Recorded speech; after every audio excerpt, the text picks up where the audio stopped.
Story 1. The Accidental Composer.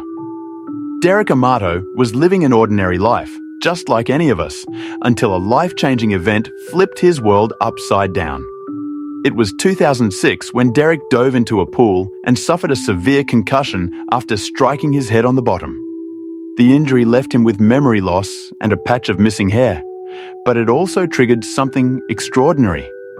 When Derek closed his eyes, he began to see black and white shapes moving across his vision, patterns that, in his mind, represented musical notation. From that moment on, Derek, who had never been a composer, was suddenly able to play piano at a genius level. Though similar cases have been reported, none have shown the same level of transformation, making Derek's newfound talent a one-of-a-kind mystery.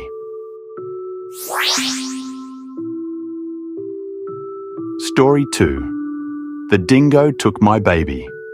In August 1980, Michael and Lindy Chamberlain took their 3 children on a camping trip near Uluru, Australia. But the trip turned tragic when their 9-week-old daughter, Azaria, vanished from their tent. Lindy claimed a dingo, a wild Australian dog, had taken her baby.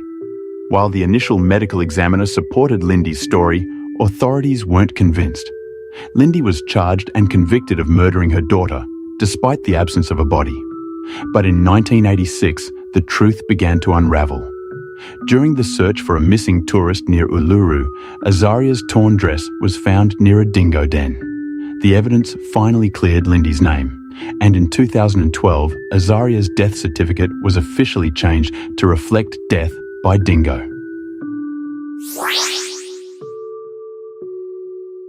Story 3. Lost and Found. 42 years later. It was May 1971 when Cheryl Miller and Pamela Jackson, 2 teenagers from South Dakota, set out for a party but never arrived. For decades, their disappearance remained a haunting mystery. Then, in September 2013, a drought lowered the water levels of a nearby creek, revealing an old Studebaker, wheels up in the shallow water. Inside, authorities discovered the remains of Miller and Jackson, along with Cheryl's purse. The discovery revealed that the girls had tragically lost control of their car on the way to the party, sending it into the creek where they were trapped and forgotten for over 40 years. Story 4. The Mystery of the Paulding Light. Since the 1960s, a strange light has been seen dancing across a hillside in Paulding, Michigan. Locals and tourists alike have watched this unexplained phenomenon, with many believing it to be the spirit of a ghost. But in 2010, graduate students from Michigan Technological University claimed to have solved the mystery. After extensive research, they concluded that the light was nothing more than a trick of the eye, caused by headlights from a distant highway. Despite this explanation, many still believe there's more to the story than meets the eye. Story 5. The Strange Case of Foreign Accent Syndrome.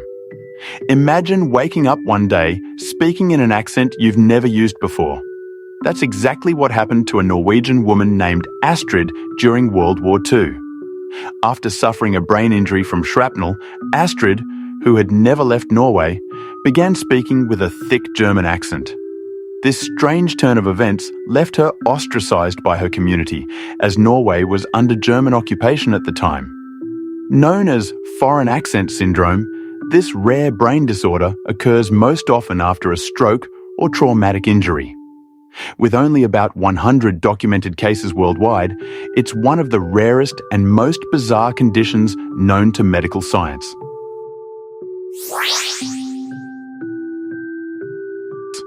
The Human Chimera. Karen Keegan was just like any other mother when she underwent testing to find a kidney donor match among her 3 sons. But the results stunned doctors.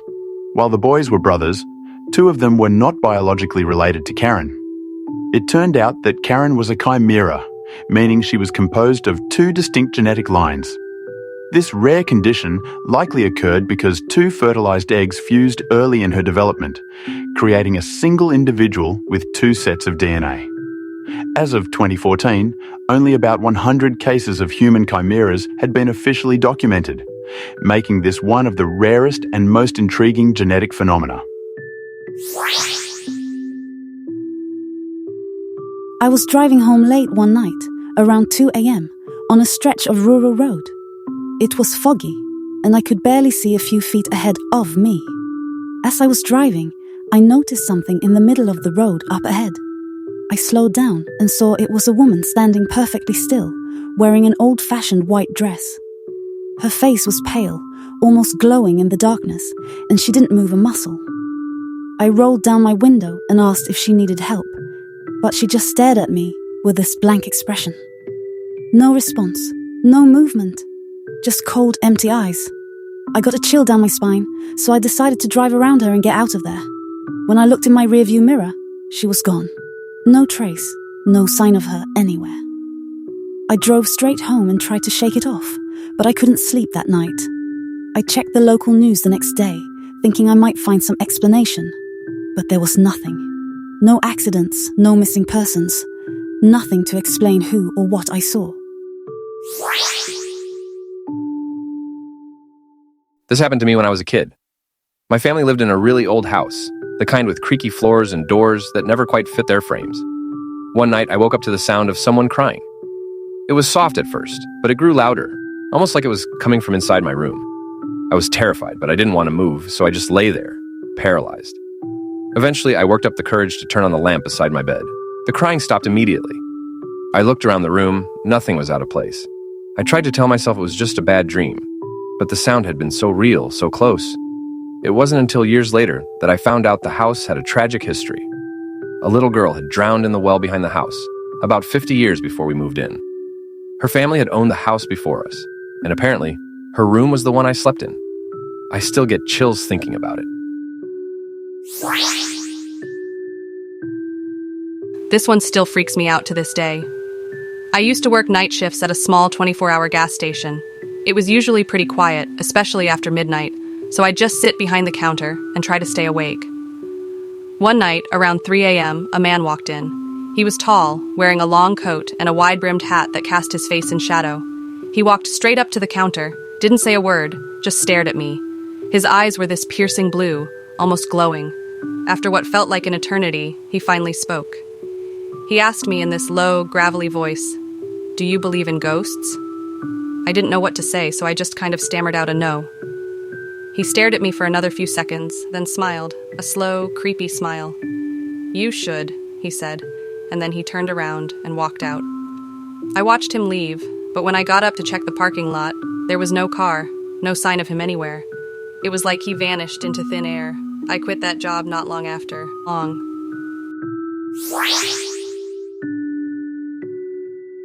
I've never shared this before, but here goes. I was visiting my grandparents' farm when I was about 10 years old. The farm was huge, with acres of land and a dense forest on the edge of the property. One afternoon, I wandered off into the woods. I don't know how long I was walking, but I eventually realized I was lost. I tried to retrace my steps, but everything started to look the same. Just when I was starting to panic, I heard someone calling my name. It wasn't my mom or dad. This voice was different, more like a whisper, but somehow loud enough that it echoed through the trees. I followed the voice, thinking maybe it was one of my cousins playing a trick on me. But when I got to where the voice seemed to be coming from, there was no one there. Just an old abandoned cabin I had never seen before.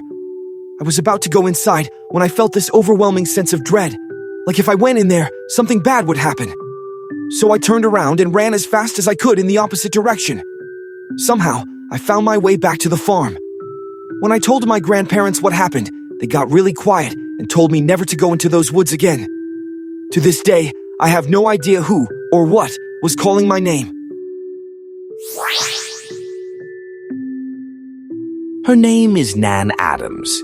She's 27 years old. Her occupation, buyer at a New York department store. At present on vacation, driving cross-country to Los Angeles, California from Manhattan. Minor incident on Highway 11 in Pennsylvania. Perhaps to be filed away under accidents you walk away from.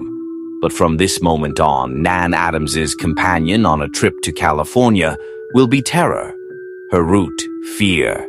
Her destination, quite unknown.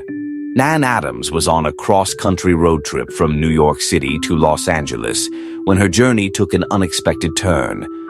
While driving on U.S. Route 11 in Pennsylvania, she experienced a blowout and lost control of her car, skidding onto the shoulder.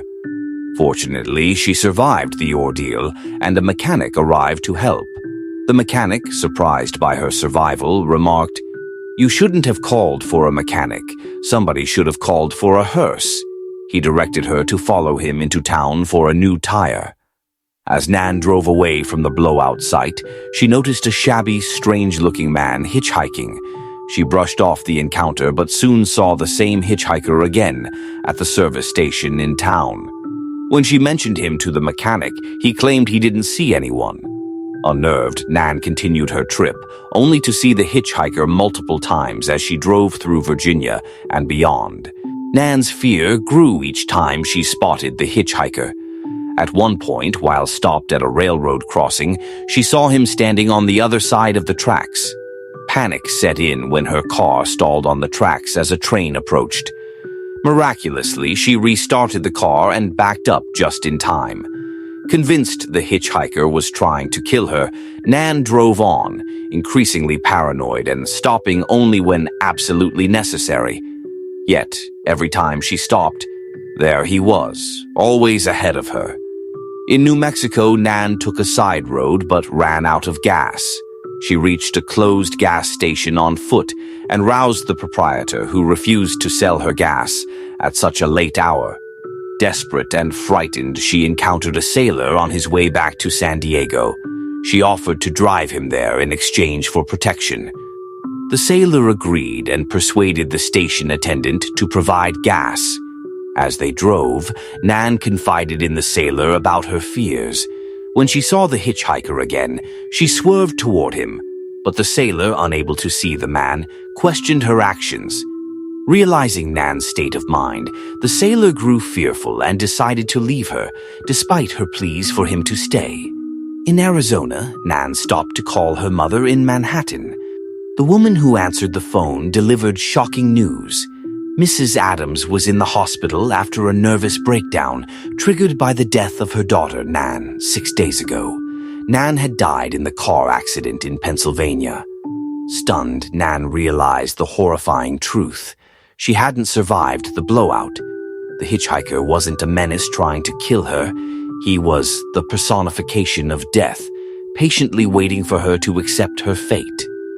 Numb with the revelation, Nan returned to her car and looked in the vanity mirror. Instead of her reflection, she saw the hitchhiker, who finally spoke. "I believe you're going my way." Nan Adams, age 27. She was driving to California, to Los Angeles. She didn't make it. There was a detour through the Twilight Zone. Clementine had always been an outdoorsy girl. The forest was her sanctuary, a haven where the cacophony of daily life was replaced by the soothing hum of nature. It was mid-spring, prime time for morel hunting.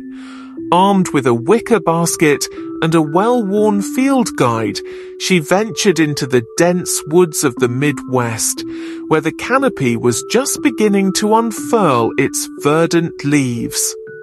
After hours of searching, her eyes landed on something extraordinary amidst the undergrowth. A mushroom unlike any she had ever seen.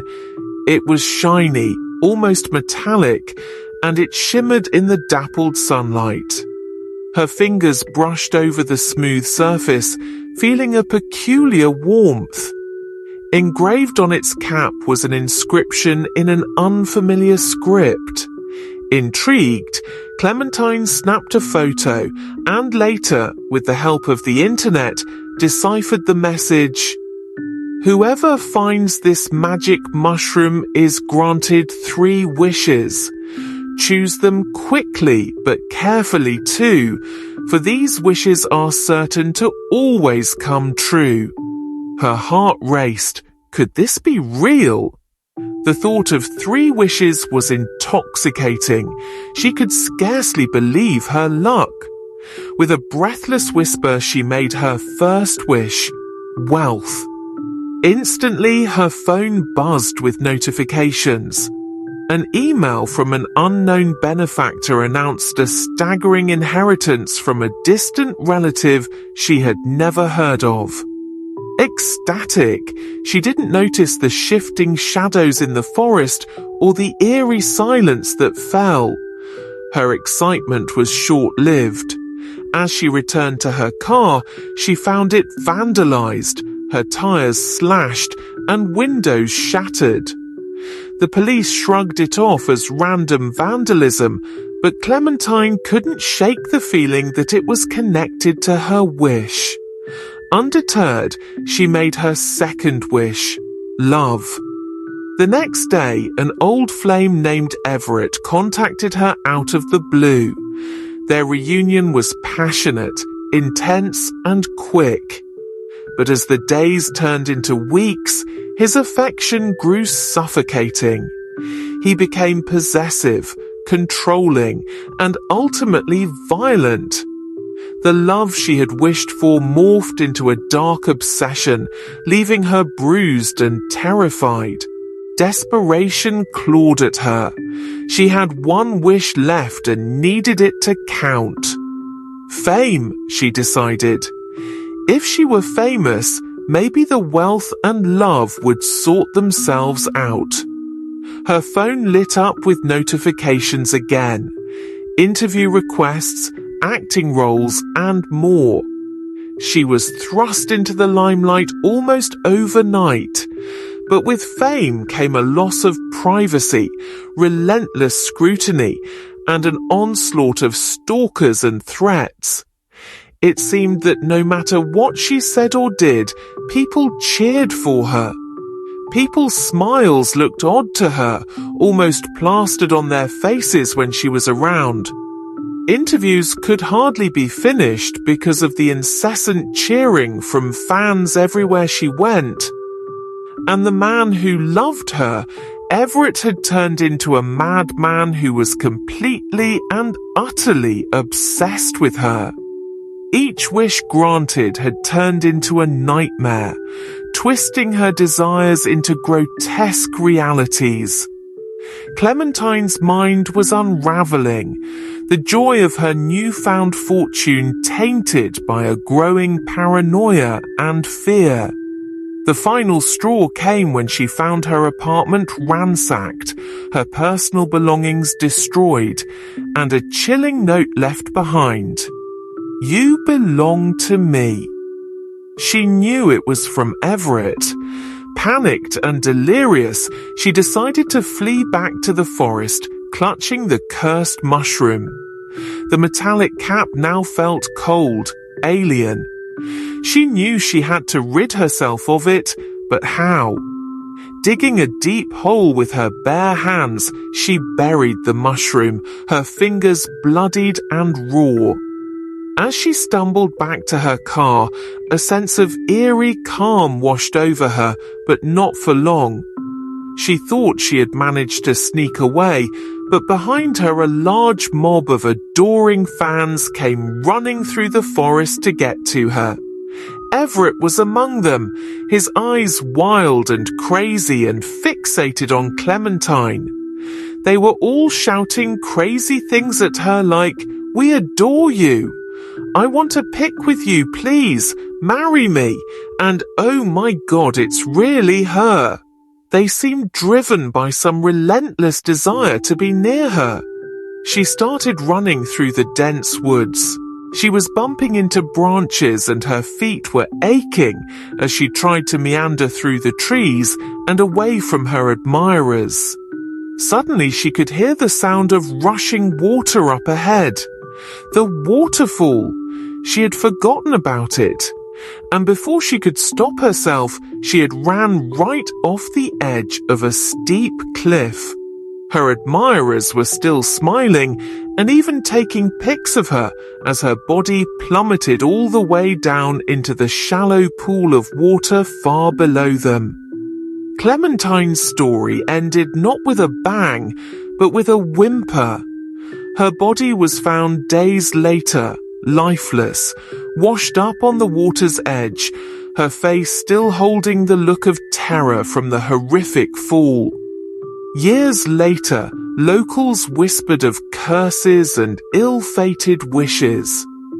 The mushroom remained buried, waiting for the next poor soul to stumble upon it and unleash its malevolent power. And so, the forest kept its secrets, the whispers of the past mingling with the rustling leaves, a chilling reminder of the perils of desire and the darkness that lies within, until the next wandering soul should stumble upon it.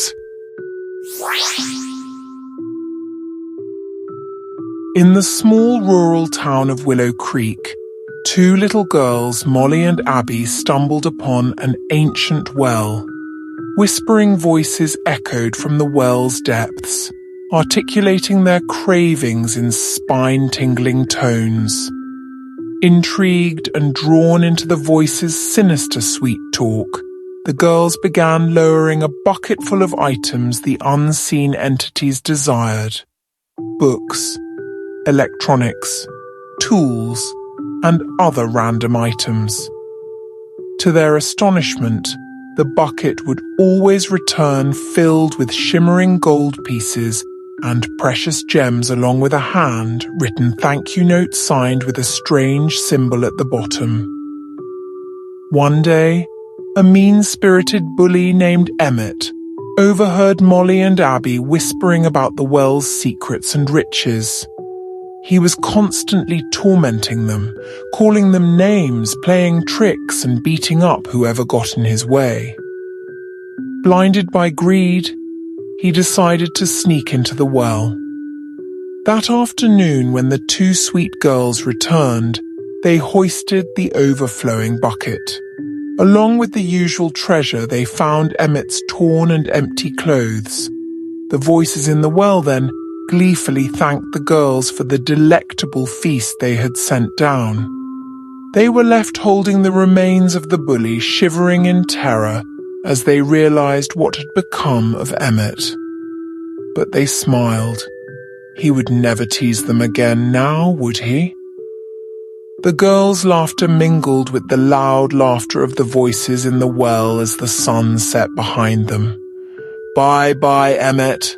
Ha ha ha ha ha ha ha. They laughed like lunatics as they rushed to fulfill the new requests of the people in the well.